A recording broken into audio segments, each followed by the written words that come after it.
E agora a gente vai conversar sobre as periodontites mais a fundo ainda, tá? A classificação atual, nova, são 3 tipos identificados, baseados na patofisiologia, tá ok? Para diferenciar o tratamento, diferenciar corretamente, deve-se observar o histórico do paciente. Oh, caramba, oh, meu dedo nervoso aqui, desculpem. Tá? A presença de sinais e sintomas de periodontites necrosantes e ausência de alguma doença sistêmica que interfira na resposta do paciente.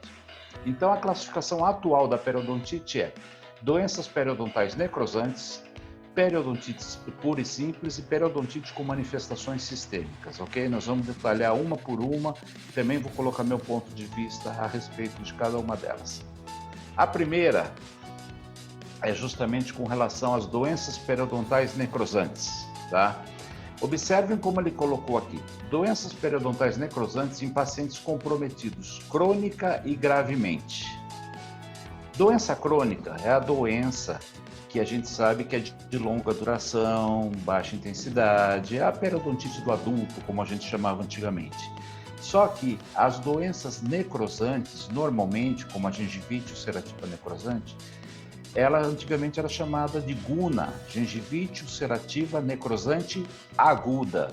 Qual é a diferença da aguda para a crônica? É que a aguda é aquela doença que ela apresenta sintomas como dor, rubor, calor, tá ok? Os sinais cardeais do processo infeccioso.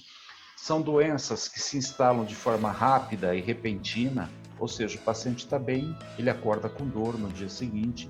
Normalmente exige uma interferência meio que em caráter de urgência do profissional para gerar conforto ao paciente.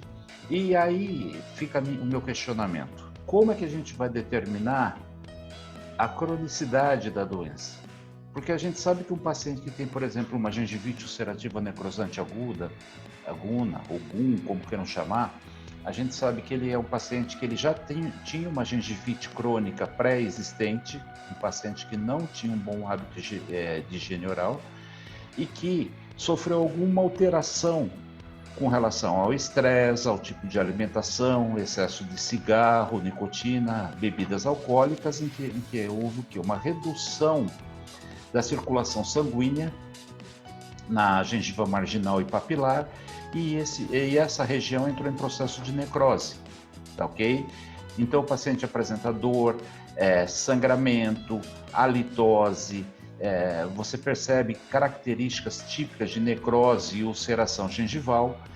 Porém, se esse paciente ele consegue melhorar o nível de estresse dele, se ele consegue fazer uma higienização, essa guna, essa gengivite aguda, ela pode entrar num processo subclínico, tá ok? E a bactéria fica presente e normalmente localizada onde? Nos ápices da papila. E o processo continua sendo degenerativo, de necrose, ao longo do tempo, até que o paciente passa a ter o que a gente chama de PUN, periodontite ulcerativa necrosante, ou seja, o paciente, ele, além de perder os tecidos de recobrimento, a gengiva, o tecido de proteção, ele perde o tecido de sustentação, ou seja, ele começa a ter a perda óssea a ponto de expor a linha cemento-esmalte e ter perda de inserção. Aqui, por exemplo, são 2 casos. Então, aqui eu fico meio confuso em entender quando é que a gente vai determinar se a doença é crônica, se ela, a princípio, ela foi uma doença aguda. Você compreendeu o que eu estou querendo falar, Alex? Tá? Já eles classificam da mesma maneira, tá ok? Doenças temporárias e moderadas, comprometidos temporária e moderadamente. No caso, a gengivite necrosante e a periodontite necrosante. Lembrando só uma diferença aqui, que eu vou mostrar 2 casos para vocês que não são meus, porque eu só tive um caso desse na minha vida, e quando eu fui revelar, na época do filme ainda em slide, o rapaz que foi revelar, ele usou o processo errado e eu perdi a foto, sabe? Casos de noma, não sei se alguém já ouviu falar, dos que vão assistir essa palestra depois, que são as bactérias envolvidas na guna, tá ok? Que se espalham por todo o corpo, pela face da pessoa, causam deformidades muito violentas. Isso aí eu vou mostrar para vocês também. Voltando aqui, presença de gengivite necrosante, periodontite necrosante, exatamente igual aqui, mas não dá, eu achei absurdamente confusa separar do que é crônico quando não é crônico e a gravidade, ou seja, e o tempo também e a intensidade da doença, tá ok? A gente sabe que tanto na aguna quanto na periodontite agressiva, como eu falei para vocês, os fatores predisponentes, além da placa bacteriana já presente, o estresse, nutrição, fumo, hábitos, tá? Doença necrosante prévia, não entendi o que eles quis dizer. Tá esquisito, vocês estão entendendo? Eu acho, Alex, que eu acho que aqui a gente pode manter a nossa classificação antiga, que a gente vai conseguir explicar bem explicadinho.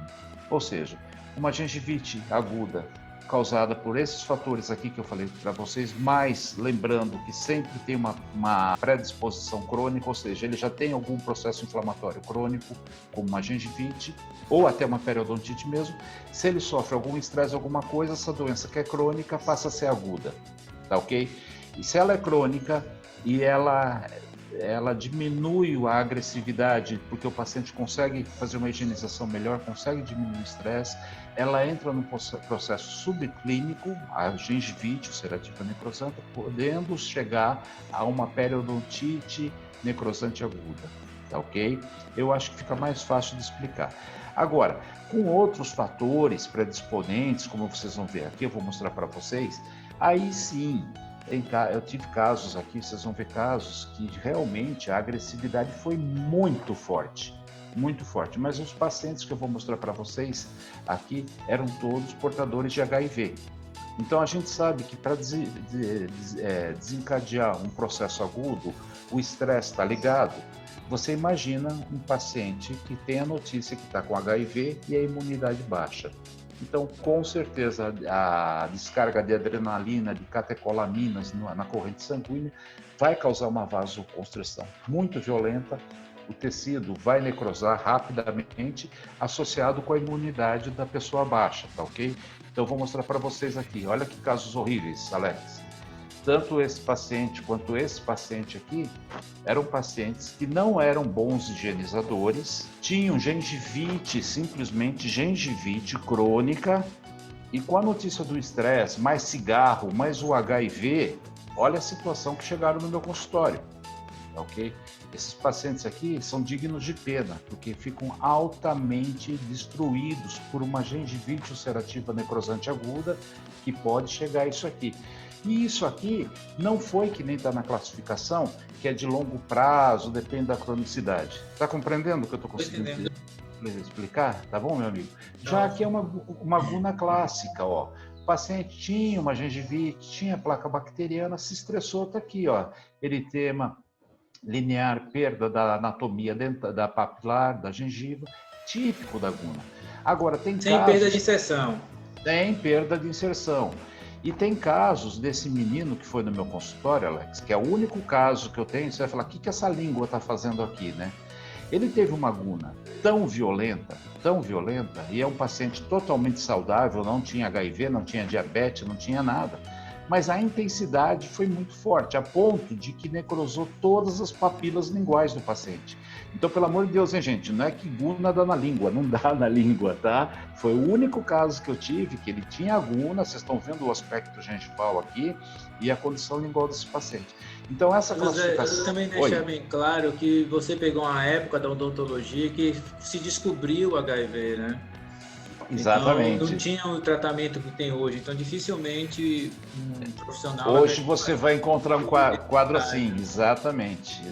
Porque você já vem de uma época, como você falou, são 30 anos de experiência, 32 anos. Exato. Então você já pegou essa fase que provavelmente os profissionais de hoje, que a gente está gravando esse vídeo aqui em 2020, não encontram a realidade assim, no Brasil. É verdade, exatamente.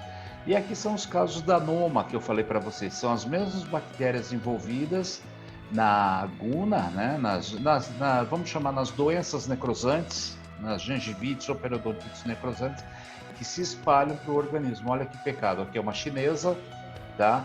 E aqui o paciente africano. A Noma está muito associada também à subnutrição, viu, pessoal? que automaticamente compromete todo o sistema imunológico da pessoa. Tá? Mas eu acho bom a gente fazer essas comparações, colocar essa situação que o Alex falou do tempo de vivência clínica minha na época que o HIV surgiu, a AIDS surgiu, os tempos atuais, entendeu? Porque teve uma época que quando a gente chegava com um paciente como esse aqui, logo que surgiu a AIDS, como o Alex estava falando, muitos profissionais pulavam para trás e falavam, sai que você está com AIDS. E não é assim a situação. Então, assim, a manifestação do processo de necrose, seja na gengivite quanto na periodontite, depende de uma série de fatores. Então, por isso que essa classificação, eu realmente não concordo com ela. Tá ok, pessoal? Tá? Ainda em doenças agudas, nós temos o que a gente chamava antigamente de gengivoestomatite. A gente chamava não, ainda é uma gengivoestomatite herpética, né? Aguda também. É uma das poucas doenças bucais que não está relacionada com placa bacteriana, e sim com vírus, né? O vírus herpes simplex, tipo 1, né? É mais comum em crianças. Esse menino aqui, para vocês verem a destruição a nível de gengiva do paciente, onde surgem vesículas que se rompem. Então aqui sim, foi uma alteração periodontal, na realidade gengival, mas a gente chama periodontal por abranger todo o contexto. Ou seja, o periodonto sofreu de o periodonto, seja ele de sustentação como de proteção, sofreu uma agressão por um outro tipo de doença. Aqui é a língua da criança, observem a língua sabugosa, necrose das papilas. E aqui é uma juíza, que por sorte é amiga minha, tá? Por sorte, aonde ela teve uma dor muito forte de dente, e ela me ligou por telefone, e a gente não faz receita, nada, mas às vezes a gente tenta ajudar, né? Como ela estava com dor, na época a gente utilizava muito um remédio chamado Voltaren. Eu não sei nem se existe esse remédio ainda hoje em dia. Existe, que injetável, um monte de coisa. Eu falei, olha, toma um Voltaren e vem para o consultório. Mas só posso ir amanhã. Eu falei, bom, então se segura com o Voltaren. No dia seguinte, ela chegou no consultório falando com dificuldade. Sandy, você é um filho da... E falei, o que aconteceu? A hora que ela abriu a boca, olha só, ela desenvolveu o tipo de uma gengivite herpética aguda, lesões bem características iguais em toda a boca devido à medicação. Tá ok, gente? Então, lembre-se que nós estamos tratando de vida, de biologia, e biologia 2 mais 2 às vezes dá 5, tá? Então, além de todas essas classificações, já que eles querem ser tão completos, eles deveriam colocar também medicamentos, que podem desenvolver algum caso agudo também, como eu tive, e por sorte era minha amiga, tá bom? Agora nós vamos